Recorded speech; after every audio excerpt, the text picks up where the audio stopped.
Good evening, everybody. I'm Margaret Miller. I'm the director of the Institute for Research in Art and the Contemporary Art Museum. And tonight we're delighted to have you all join us in a conversation about a current project that's on display in the facade of the Contemporary Art Museum titled SOS Color Code 2020. The project was installed on September 15th, the International Day of Democracy, and it will continue here at this location, although there are simultaneously other locations that you'll hear about around the country, but it will continue here until Election Day on November 3rd. This project was curated by Sarah Howard, curator of public art and social practice. She found out about this project and suggested it to us. Sarah has done several other projects on the facade of the building, often with flags. The project is designed by two artist collectives, Liftworks and Normal. We know Liftworks because they've worked in Tampa previously, and I'm delighted to see and hear from tonight Petra Patriciana and Sean Galero. They are known for transforming environments and creating immersive experiences. Normal is a multidisciplinary graphic design practice based in Chicago, and Renita Graw is with us tonight. And Sarah and the artists will introduce themselves in a moment. You know, as we've tried to move into this virtual environment and experiment with how we can create engaging programs and get new audiences and help them understand and meet the artists that we're working with, this virtual format has a real silver lining in that many of these conversations have an intimacy and a global reach that just doesn't happen in person. So I'm very grateful to have you all here tonight, and I hope you'll come back and see other projects. We currently have a virtual exhibition called Life During Wartime, Art in the Age of the Coronavirus. It's curated by Christian Viveros-Fonet, and it's completely virtual. And we also have up a hybrid exhibition where you can actually walk into the museum upon making an appointment to see Neighbors, Slideshows of America, also curated by Christian Viveros-Fonet. And it too has a virtual presence. So I encourage everybody that hasn't already done this to go to our website and enjoy our projects.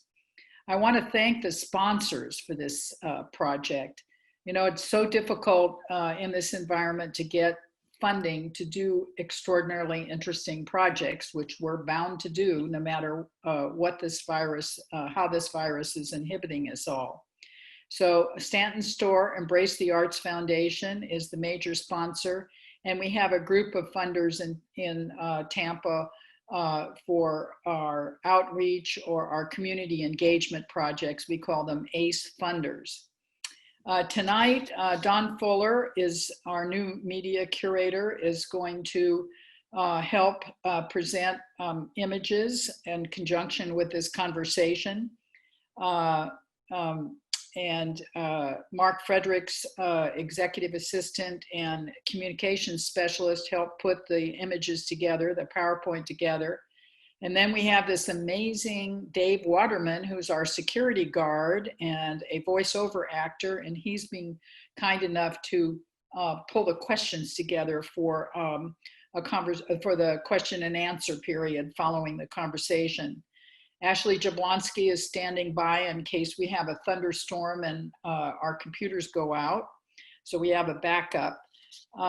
So at any rate, I'm going to end my introductory remarks by suggesting to you that if you have a question as you're listening to the conversation tonight, if you would put it into the Q&A at the bottom of the Zoom screen, and do it early in the conversation, and Sarah will remind you of that in a moment. Or if you're on Facebook Live, there's also a way to put in a question. So we hope you'll do that early in the conversation, and then Dave Waterman will come along later in the program and address the questions to the appropriate participants.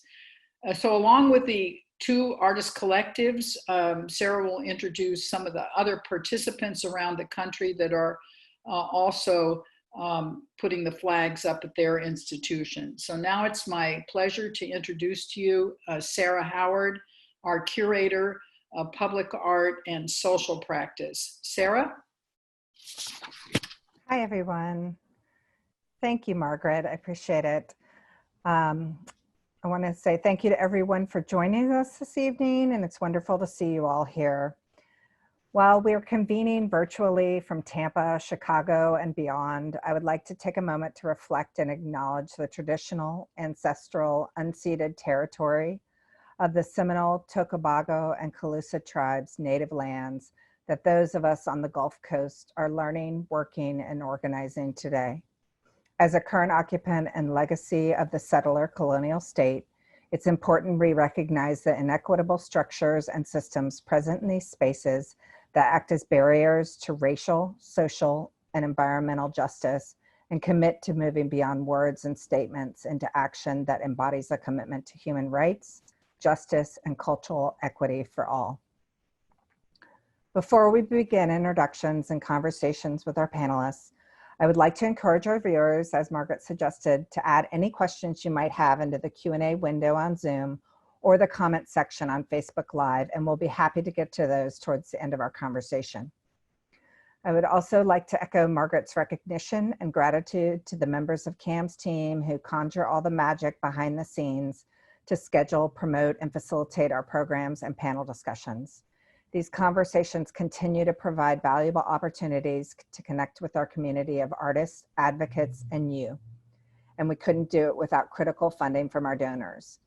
As Margaret mentioned, this project and conversation have been generously supported by Stanton Store's Embrace the Arts Foundation and CAM's Art for Community Engagement ACE funders. And thank you both, for all of you, for your continued contributions to our exhibition, education, and engagement platforms.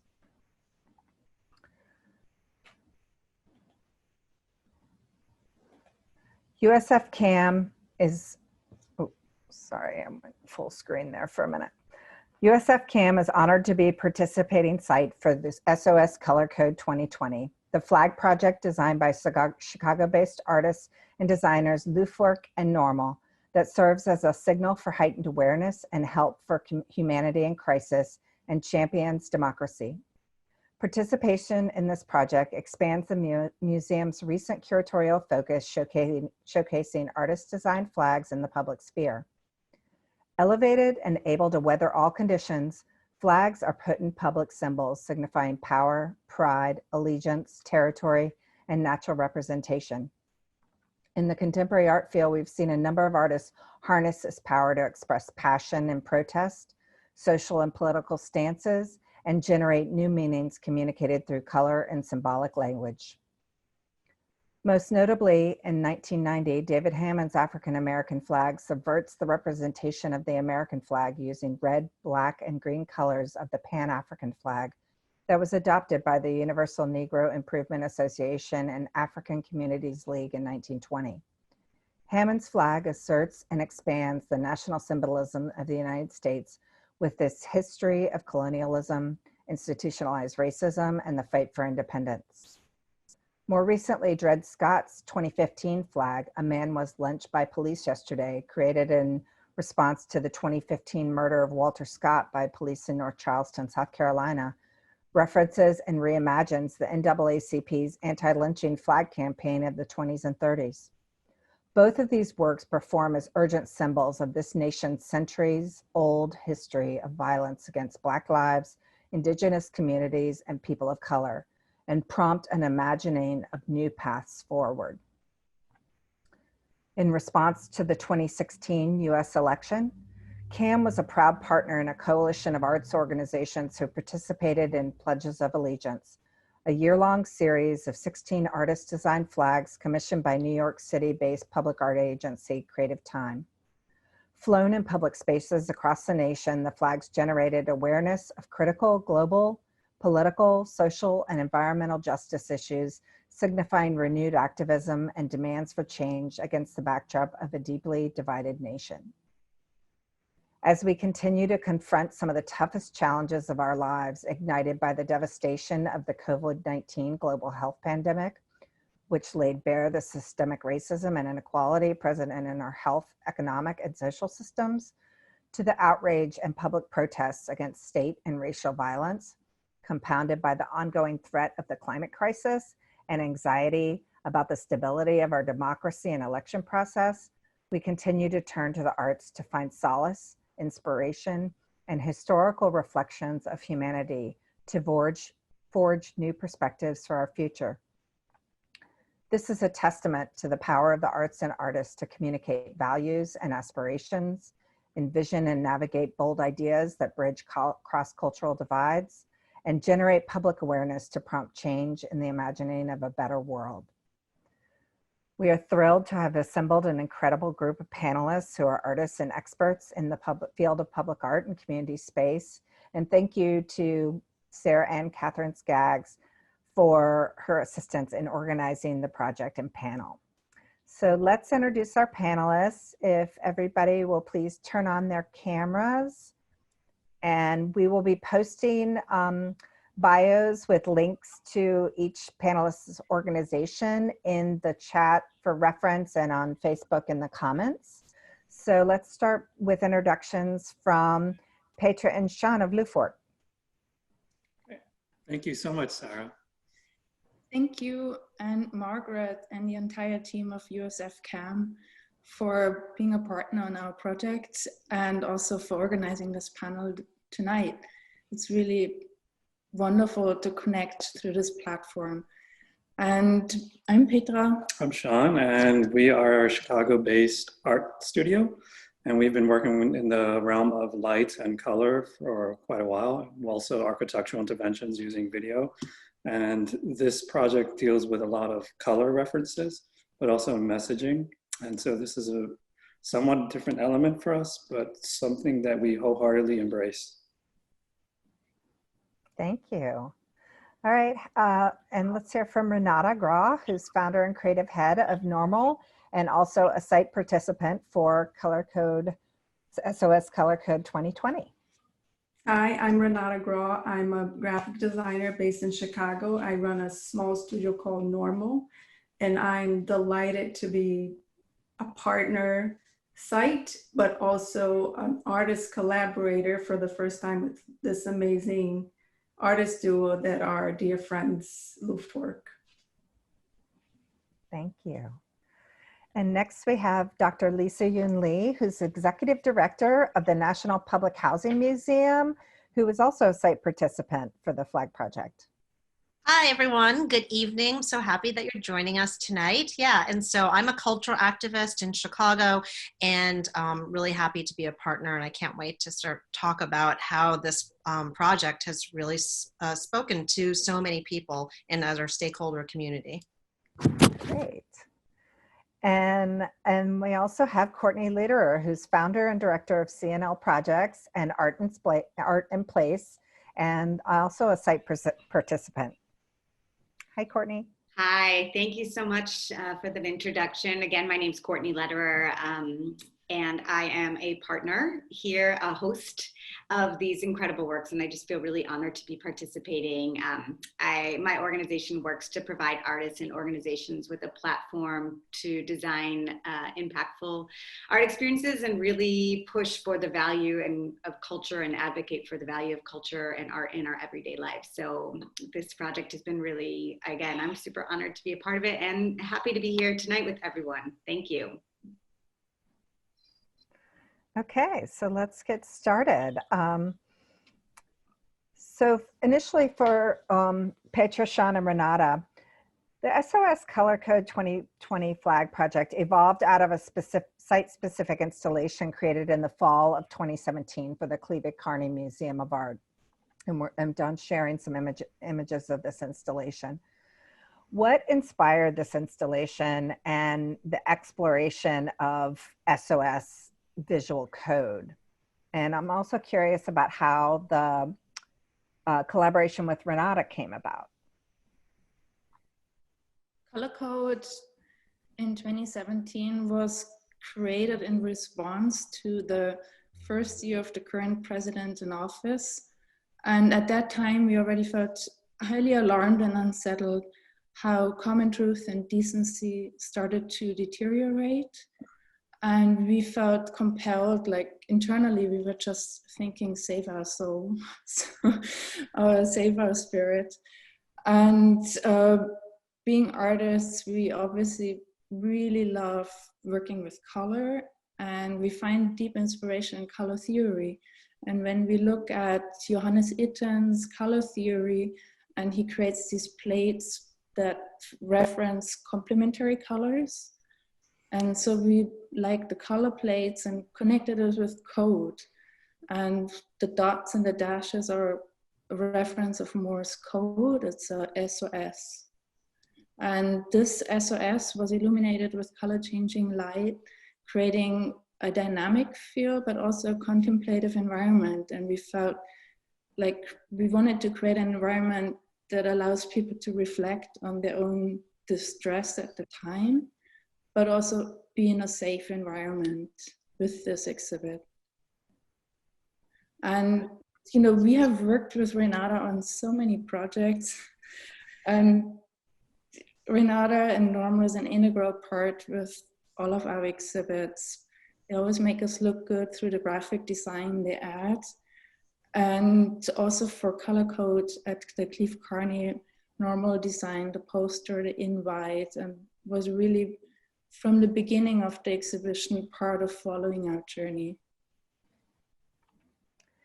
This particular installation is so captivating because of the color shifts, and it has that aura of sort of like emergency lighting, but it's still very inviting and sort of calming. It feels like it's not alarming, even though the colors are so vibrant and sort of a heightened awareness. You know, there's harmony to the colors, from the cool to the warmer tones, but there was one sequence in the lighting where we actually projected the SOS signals, so the lighting would sort of jar you out of that momentary of meditative contemplation. So we wanted to also counterbalance the harmonious feeling, the meditative quality of the colors in the lighting sequence, to really just, you know, say this, there's a reality behind the SOS, and that is the sign of distress. And so each participant, each audience member witnessing this experience had their own take of it. The color changing lights would ebb and flow, the dots and dashes. So there was, you know, the SOS would sometimes be prevalent, to be really noticeable, and sometimes the dots would disappear. So each one had their own take onto the SOS signal. And what was really neat, because the gallery is actually part of a campus, and the College of DuPage. And the curator, Justin Witte, invited students to leave notes in front of the gallery door, to kind of use those notes as a way of communicating between students of how they are feeling about the time they are living through. So it felt like a call and response exhibition. That's wonderful. It's always great to get those kind of responses from the audience if you're not, you know, always present in the gallery, kind of glean that response.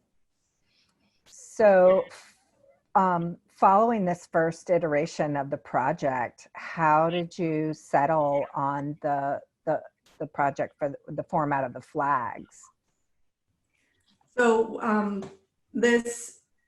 I think it was mid-May when we were chatting, Luftwerk and us, and we were feeling very distressed because we were reaching the 100,000 deaths in the US from COVID, and we felt the response from the government was not helping, and we were feeling distressed. And there was also George Floyd and the 9 agonizing minutes of not breathing, and we all wanted to do something and participate and become activists in our, you know, but from our homes. So Normal is in a very prominent part of the city in Chicago, and I asked Luftwerk, said, what if we did something to activate the windows of the studio, because we are in a very visible part of the city where protests were happening.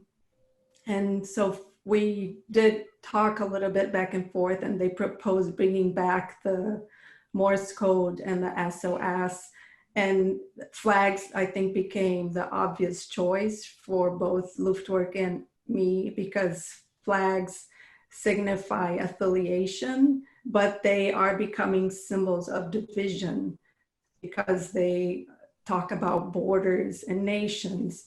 And when we think about COVID or racism, those are problems that are global. And so the way one country reacts to a crisis is affecting another country. So this is a human problem. And so we have to communicate in the human level and raise a flag for hope and democracy.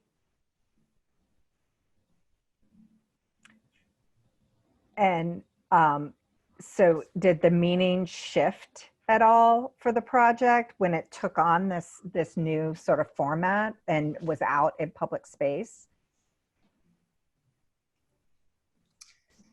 Very much so. You know, like Renata stated, the flag has this symbolic feature, an element, and with the Morse code, with the paintings, it was really a situation, a site-specific installation, and to put it into the public using, you know, flags blowing in the wind, representing so many contextualized, you know, elements, that to shift the colors onto the flags and create this SOS sequence on that, you're sending out another message, one of distress, but one of protest, one of harmony with the colors, but also one of contrasting colors. So there's sort of a complex layering with the flags.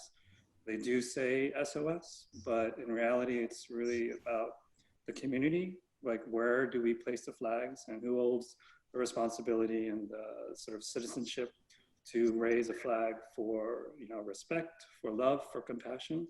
So it becomes this whole sort of ecology, harmonious colors that are raised in different locations that provide us with, you know, compassion and gives us strength to sort of move on through these distressing times. But, you know, at the end of the day, we also need to act upon that. And so this idea of voting and registering to vote was such an integral part, is such an integral part that, you know, we need to take responsibility. There is the idea of distress and protest, but there is also action. And through registering to vote and actually voting coming up, that is the activated part of this project. Yeah, we felt very particular when we were thinking about how do you launch a flag project. So we looked at the calendar, like what do we feel like would be a call to action? And then we felt like using the International Day of Democracy gives us a clear start date. And with that date, we felt the obvious choice is to end on November 3rd and really tie it with where is the power of action for everyone that is on November 3rd. So we wanted to kind of prelude, and through this flag project, we wanted to kind of, we all are, I mean, right now we're all on our screens, so we also personally, we have an isolated moment, personal and political, and through connecting through this project and actually distributing flags to 12 different sites, it's a sign of connecting with communities. And so Courtney's community becomes a part of our community, and our community becomes part of the USF community. So it's a kind of like shared sensibility that we really want to kind of honor and celebrate. So we feel that's how the project from like an intimate gallery show changed into a flag art exhibition right now. Well, that's great. That's a great segue sort of into my next planned question, which opens it up to both Courtney and Lisa, is that, you know, this project does include a dozen partners of institutional and domestic sites around Chicago, in Kansas City, Missouri, Pittsburgh, St. Paul, and Tampa, Florida. And so I'm curious about how you put together this coalition of partners. You know, it started really Renata bringing up the idea of what to do on windows and us collaborating on inventing flags. As a gesture to Renata and us, we reached out to Justin Witte with the Cleve Carney Gallery if he would be interested in raising flags with us. And his immediate enthusiasm really set us on the go, reaching out to curators, including you, Sarah, if they want to be part of this project. And we are really lucky and fortunate and happy that everybody who is part of it really willingly and excitedly stepped forward. That's great. So we do have a really diverse network of partners. Like what we are seeing now is H&R Block Space, Art Space, the image before. And at the H&R Block Art Space, they also had an interesting exhibition about flags called State of the World. So it feels like at the USF, like Sarah, you curated the flag art exhibition with Creative Time. There's a tie-in with the art space in Kansas City. They also really thematically talked about the meaning of a flag in this time. So we feel like we are, some of the partners like you, we are tapping into this legacy of flag art in the most meaningful way. That's wonderful. And it was really great that you were able to customize the flags for the different sites that allowed the dashes to be either horizontal or vertical, depending on what people's mounting structure was. Like not everybody has a flagpole that'll support 3 flags. And maybe we should talk a little bit about the poster and the collateral materials with the QR code that is mounted at each site. Renata, do you want to jump in?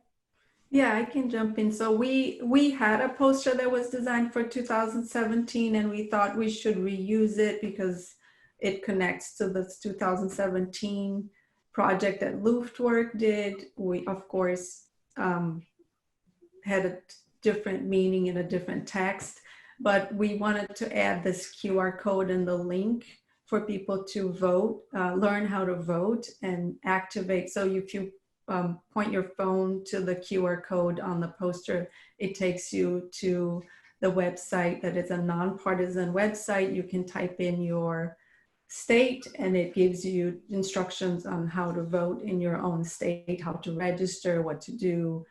It's very easy, and we thought that was very important to do. The other thing that was very interesting, and everybody loved this idea, was to do a black and white, just the outline of the poster, if people wanted to download and print, and children or even adults could take in their own colors and paint their own SOS poster and hang it on, their door, or a sort of a fun activity to do with children at home. Learn about color theory and Mm-hmm. And you can color outside the lines. Right, and then also talk about this idea of activism and participation, and what does it mean to put something up on your window and ask people to participate. Yeah, and I think as we can see from those images where there are hardly any people in the images at all, it's like we've seen over the past 7 months, we've seen our sort of thriving and communal spaces, public spaces transformed to become very quiet and vacant during the shutdown at the start of the global health pandemic, to sort of fervent activation through protests following the public murder of George Floyd by the Minneapolis police, and the renewed uprising of racial and social justice movements, and also in our current moment with political campaigns for the upcoming election. So we continue to see these visual markers, these signs, and these slogans of this extraordinary confluence of events as we navigate through our public spaces. And so I just wonder, for all the panelists, like, how has this project activated your relationship with your community, or has it? Do you know, what sort of response have you received? I can speak a little bit to that because my home is a bit where I have the flags currently is mounted on my home. The picture was with them hanging from my children's windows, in fact, who are both 5 and 7. So this was a great opportunity to be able to put something in my neighborhood. I live in a suburb called Evanston in Illinois, and that is located near Northwestern University, for some of you who are maybe a little bit more familiar with that.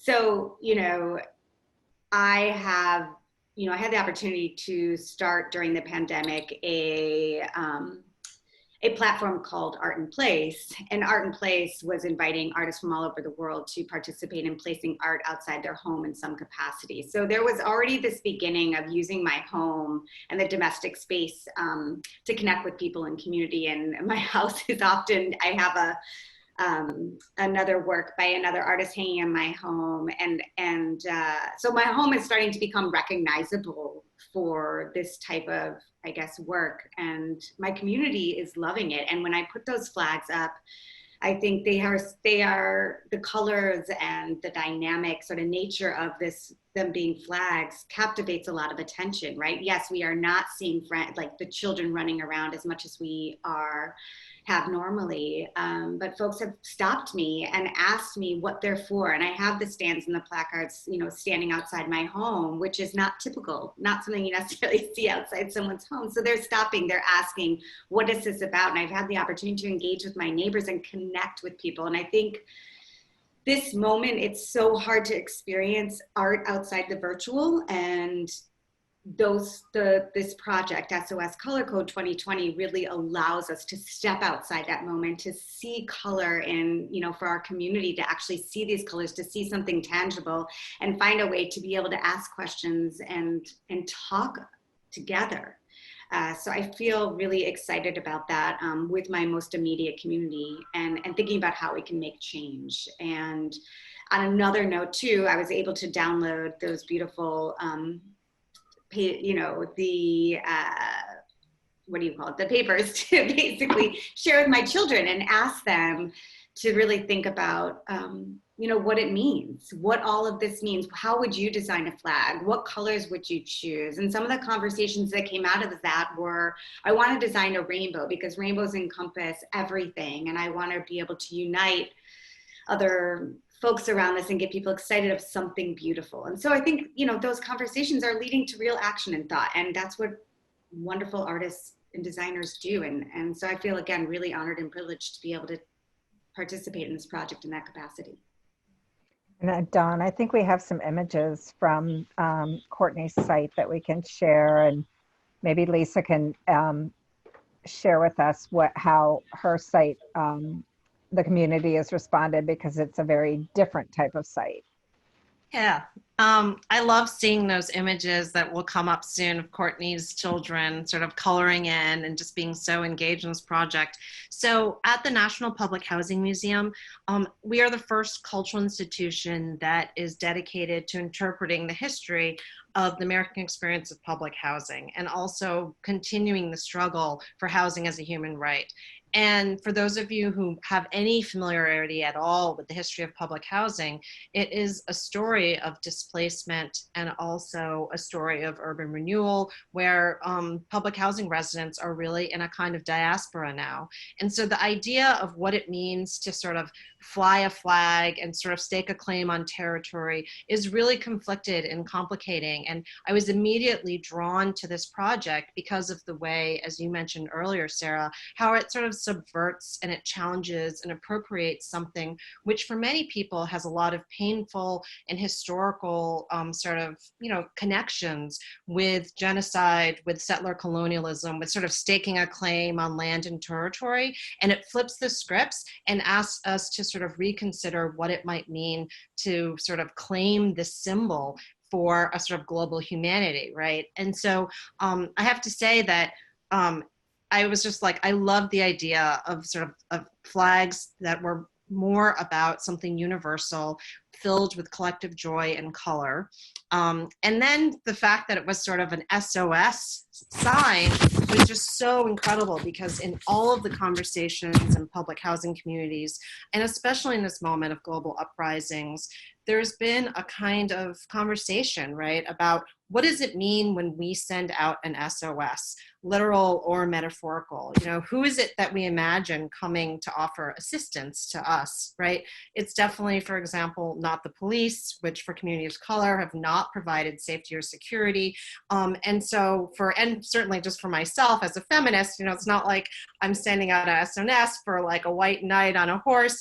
And there's so much more of a conversation that refers maybe to like Alice Walker's notion that we are the ones that we've been waiting for, that there's a kind of sense that, we are the ones that are sending out the SOS, and there's a kind of mutual reciprocity for we are the ones that will also respond, And so for us, there was just like so many different meanings of what it meant to hang this flag. And this is our temporary site, which is in a Stanley Tigerman building that has, that also housed ArchiWorks. And that's where we have our galleries and also sort of our oral history spaces. And although our permanent site will be in the last remaining building of the Jane Addams homes, which is on the near west side. But, to raise the flags here, and honestly, for a very long time, like there's this giant flagpole there, and we had not even realized there was a flagpole. Because, eclectic relationship to the US flag, thinking a little bit about, in that Grace Lee Boggs sort of notion, like we love this country enough to want to change it, and there's a different kind of patriotism that we really want to push for. So we didn't even realize there was a flagpole. And so initially when we had asked for the flags, I was trying to imagine putting into the building. And because we're in a pandemic, I sort of hadn't been to the site. And then when we got the flags, I walked there with art installers, and we're trying to figure out, we're all socially distanced, like how can we hang this flag? And they just sort of said, well, why don't we put it on the giant freaking flagpole that's right in front of this building, And it was honestly such a moment of joy to raise a flag that we could truly feel proud of, right? And this sort of sense of really believing in everything that it meant. As we're trying to develop public programming as a kind of catalyst for using the art project as the catalyst, a lot of our stakeholders were like, we love this project, but listen, we're trying to do the census right now, so we can't even think about, voting. And so, we were doing that. And then as we were talking about voting, we're going to be doing a project, but actually to get people registered to vote. But what people were really excited about was sort of how can we make this project live on after the election, in the sense that we will still be the ones that we're waiting for, no matter who gets elected. Not to say that voting is not important, of course it is, but that we can't hang all of our movement on electoral politics, and that there needs to be sort of ongoing work in the struggle. And so already our director of programming, Tiff Beatty, is thinking a lot about how we can carry on color code, in the week after the election and after this project really ends, in order to sort of bring people together to really start planning and organizing for all the work that needs to happen, for justice after that. That's fantastic. It's great to hear that it was such a sort of galvanizing project and really building community through that shared experience. Yeah. Renata, did you have any sort of response? Your flags are sort of, high up on the building, so they're not quite like at street level. Yeah, they're pretty high on the building. We see people walking around and looking up, and we have a little I don't have access to the street, so we had to put the sign in the door in front of the building. So it's a little bit hard to find, but we also installed above it now the hashtag so people can find us, but we're getting a lot of comments on the photos that we've been posting, the videos. So people are engaging. Even some people comment, oh, I've seen it at Comfort Station, because Comfort Station is a little bit further up the road on Milwaukee on the same street. And then they see it again at the Fine Arts Building where we're located. So they're connecting the dots, but we're getting a lot of responses or response on our social media feeds. But I think it's the idea of raising a flag is also the beginning of a movement. And I like the idea that, you know, activism never ends. This is just one moment of it. Yeah. And I also just add one quick thing, which is maybe a little trivial, but I always really believed in this idea that great art, you know, sort of sometimes breaks down into three different kinds of art. You know, art which is incredibly critical and points to everything that's wrong. And then there's art that's utopian, that unleashes our radical imagination in order to help us, you know, imagine what could be. And then there's just art which is compensatory, just like makes up for the crap of the world and just makes you feel so good and fills you with collective joy. And there's a kind of interesting way that this project actually encompasses all three of those forms, right? Like there's a kind of play, and it doesn't, you know, sort of lean, you know, one way or the other, or just sort of, you know, and doesn't cede to a certain kind of, it just has a very capacious rigor to it where it is all of those three things.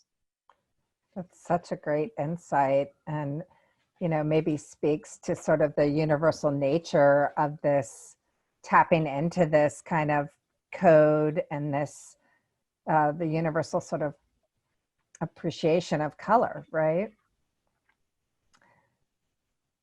Yeah, I mean, I think the color is what really draws, you're using beauty and aesthetics to really draw people in to be able to then start asking those questions. And everyone can kind of reflect themselves into the artwork in so many different ways. As everyone has been talking, there's so many different, you know, catalysts that have sort of happened and ways of thinking based on everyone's own experience. And that's what, again, like really strong artwork does. It opens up those possibilities and lets everybody in. And I think, again, then acknowledging that this is a community-based project, and it is, you know, sorry, I'm getting a call. It is in a platform where it's accessible to anybody that's walking by. I mean, that is the idea of like what public art at its core should be about, and all of us can access it in some way, shape, or form. And that's, I mean, I think at this time we need that. We need that connectivity. We need to find ways to find community and to be able to find action together. And I think that this project, again, really, really does that.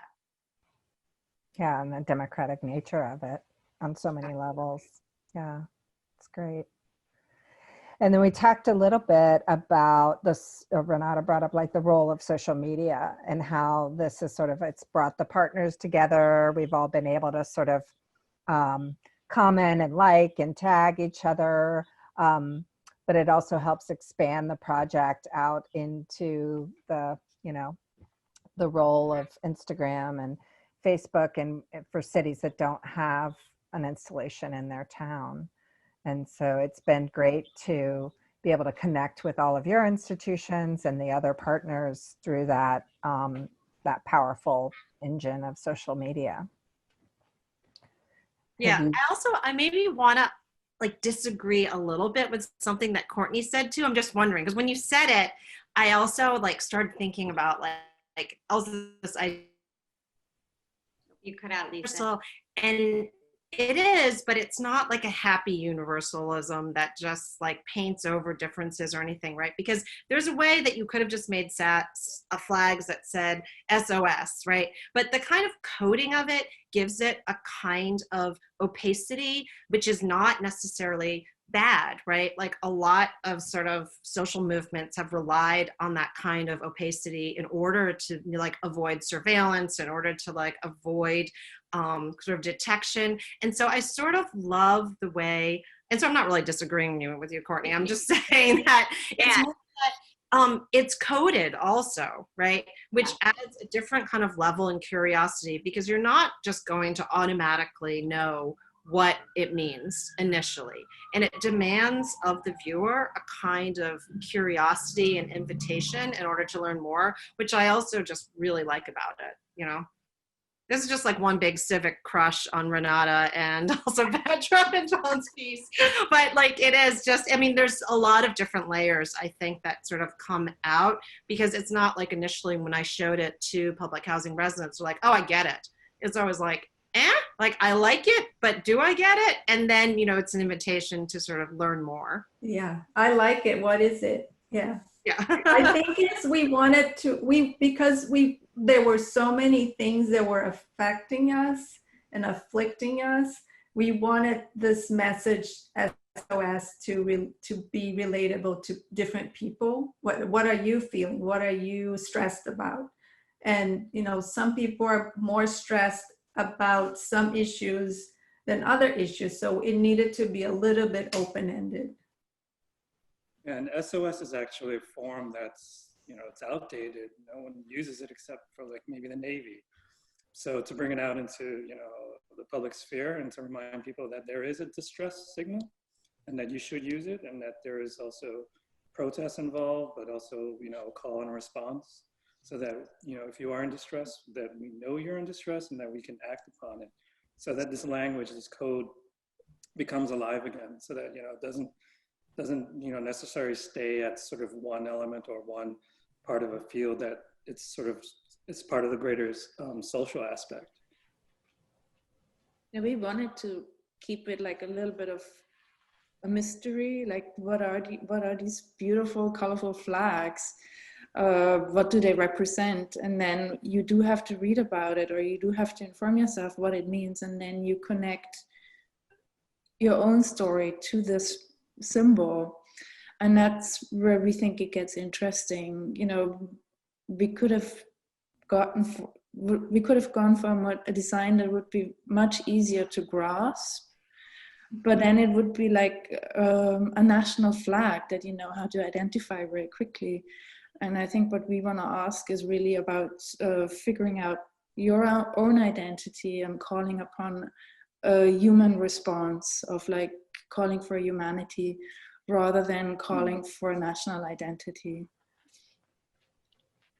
And I think, you know, that's why we also chose like an international code that is universally used as a signal that we all understand again, so, hopefully. Yeah, and can I also just say one last thing too? Sorry about hogging so much time, but please. about sort of the partner sites and the kind of solidarity that we've been sort of building with one another. Like so much of the nonprofit industrial complex is us sort of like, you know, working for grants against one another, or feeling like we're fighting for a very limited piece of pie. And there's a way that this project pushes us to sort of imagine the pie as actually being able to feed all of us, in this sense that, you know, like earlier you were saying, when you were like, oh, thank you so much for sending this out on your newsletter. It's sort of like, why wouldn't we be promoting one another's work? Why wouldn't we be doing projects at the same time and bringing our stakeholders together into conversation with one another across geographic boundaries, you know? And so there's a kind of gentle insistence that we, you know, even though, you know, the pandemic has created just incredible constraints for arts organizations, and like really terrible for staffing and for just human, like what it means to be human being. There's also like what Arundhati Roy called, like the pandemic is a portal, a moment for us to sort of walk through to the next world and really reimagine in art, in, you know, with other people, and to think about a collective project as opposed to just us. Can I just add to that too? You know, I think one of the really compelling things that came out of this project too, and in this moment, is the speed at which this project was. I mean, I don't know how much on the design end and the fabrication end things took, but in terms of producing and getting it out there and getting partner sites on board, I mean, I think again, coming back to what Lisa is saying is, it's an invitation is asked. In this moment, we're so seeing the need to connect, and we're seeing the need to support, and we're seeing the need to care in a different kind of way than perhaps before. And hopefully we can hold on to that and sustain that as we move through this moment. But I think this is a perfect case example of seeing how quickly something can come together, be produced, and then all of a sudden we're here having a conversation about it. And what I also hope that it does, because I think this project is one of those things, is, as everyone's kind of referencing, is like you have this color and you look at it and you can just stay there on the surface and just picture the color and stop there. Or you start to go deeper and deeper, and then all these complex questions that Lisa, that all of you have kind of brought up, come to fruition, and you have to deal with it. But people are making that choice, right? They're making that same choice in the way that we're dealing with this moment now. You can either act, or you can sit on the surface of things and do nothing. So I think this project's another portrayal of the way in which we interact, and hopefully by putting it in so many different sites simultaneously, again, like I like this notion of like the flag, like going into the ground or taking a stand and saying like, let's think deeper, let's provoke thought, let's start to move toward action. And I'm hoping that when folks see this project, other community members, folks around the country or internationally, they might think, wait, this happened so fast. It happened with something I could produce inside my own, whether I'm a child drawing and hanging it up on my window, or I want to produce a flag or something else that I can generate and deepen conversation that leads to action. So I'm hoping that this is like another catalyst to more movement, to make change. So, and I think it has the potential to do that for all these various reasons that I just mentioned. So. That's wonderful. Do you all have anything else to add? Do we want to go to questions from the audience? Maybe Dave can come back on, and looks like we might have a couple questions. Looks like I've got two questions. By the way, this is wonderful conversation to listen to. Two questions came in. One of them might be one that I might address because it is about how to download the black and white to color. And unless there's a more direct way, I know how to get to it from the CAM website because I went and did it. And so this question was, is it possible to download the black and white to color and put it in my home windows? Or is there any thought to make flags available to the public to hang in windows coming up to the election? Oh, that's a good point that I forgot to bring up, was about the yard signs. Do you want to talk about the yard signs? Yeah. So H&R Block Art Space in Kansas City, they were the last partner to join, and our last set of flags went to Kansas City. And soon after, the curator in Kansas City brought up how can we expand upon this project, and initiated a conversation with her local print shop in making yard signs. So she is producing 24 by 24 inch yard signs. There's a set of 9. So you have ... dash dash dash ... as a whole installation. And they're very affordable, and I believe they're going to be compelling. So Compound Yellow is going to be a partner site for the yard signs, together with the campus at the Art Institute in Kansas City. So there is potential for yard signs to be distributed. Great. And hopefully we answered that person's question, that those posters are available for download on our CAM site. I'm sure Lou Fork has them on their site as well. I think all the participants have them on their sites if they have exhibition pages. So you can just Google SOS Color Code 2020 and you should be able to locate them, the downloads. And both the color and the black and white version are available for download. That's correct. That's correct. The other question that came in right toward the beginning of the conversation was directed to Renata.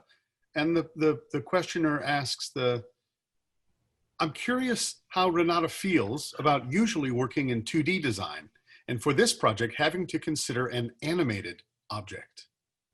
Well, I think a flag is it's very 2D if you think about it. If it's not moving, it's a basic 5x3 static elements. So it wasn't very different. And also normal, there's a lot of animations. So we dip into that realm as well.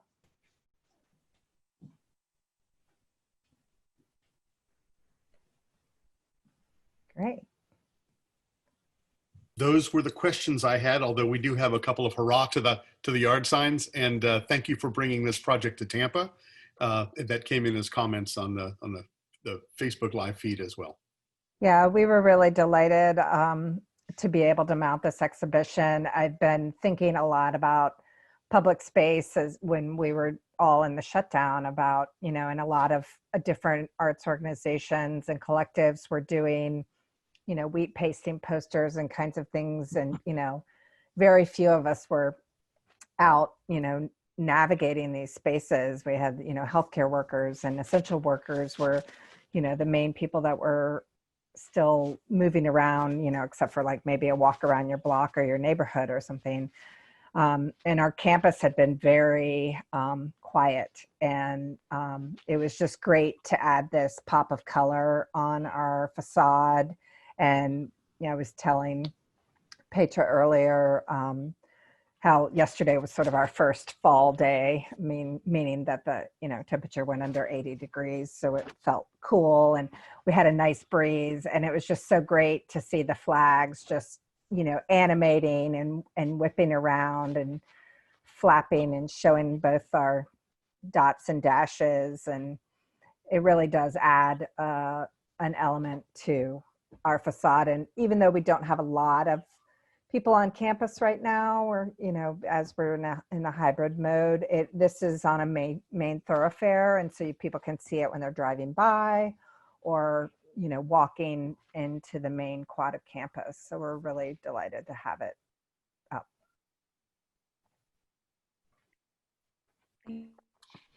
Okay, I think we're kind of coming to the end of the conversation, and it has been absolutely intriguing to believe in the efficacy of art in the public realm, and that how your project can indeed be a catalyst for social transformation.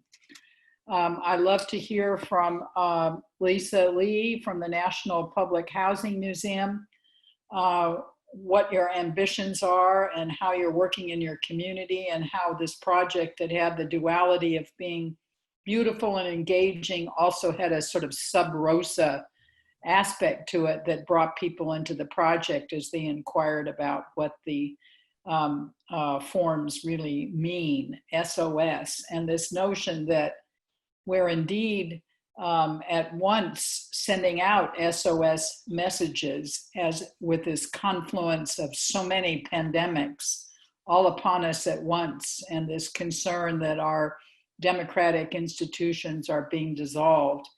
And so I loved the way you all talked about the positive aspects, the affirmation that it brings pleasure, but also the message is powerful and engaging. So thank you all for coming. And for those of you who are listening tonight, if you love these artists' works, I know Sarah, if you communicate to her, will put you directly in contact with LeftWorks or with Normal. I think everybody's excited about the idea of having yard signs of such provocative nature. So thank you all. I hope those of you who've never been to Tampa will come and visit us one day when the world opens up. And we look forward to working with you possibly on other projects. So thank you so much, all of you. And Sarah, thank you for organizing this for the Contemporary Art Museum and the Tampa community. Thank you all. Thank you. Thank you. Thank you. Thank you. Thank you. Bye, everyone.